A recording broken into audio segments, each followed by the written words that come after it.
Napanood mo na ba yung news? Isang taxi driver sa Taipei, sexually harassed by a female passenger. Kung hindi mo napanood, check this out.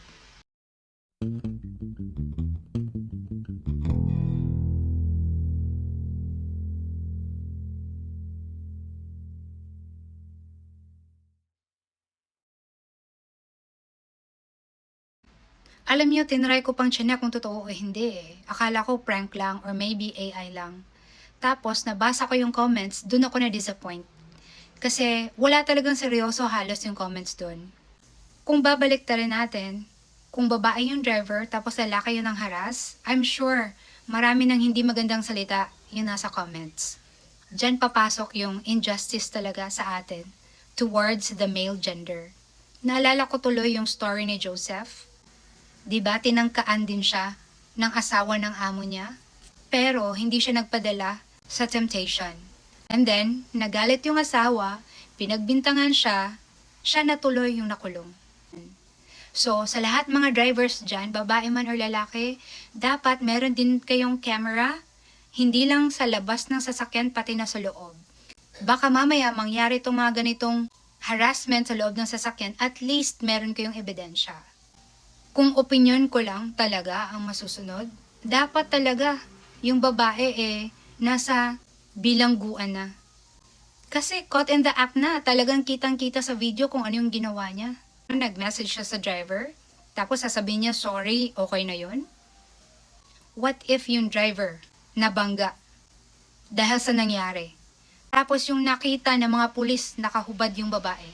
Sa tingin nyo ba, iisipin nyo na walang ginawang masama yung driver doon sa babae? Knowing na yung babae yung walang damit? Diba, napaka-unfair ng society ngayon. Kaya siguro, in my opinion kaya maraming lalaki ngayon na gusto nang maging babae kasi mas pinoprotektahan talaga yung mga babae. Nire-respeto ko talaga yung male gender. Kasi yung papa ko, maayos yung pakikitungo niya sa akin. He's a very good provider. Hindi man siya perfect, marami man siya nagawang hindi maganda.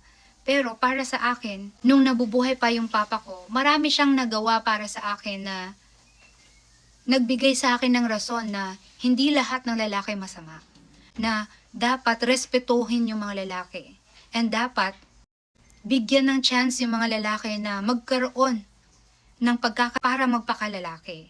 Kaya nga ito nga yung gusto kong i-share sa mga nanay na kapag meron kayong mga anak na lalaki, dapat mas maging maingat kayo.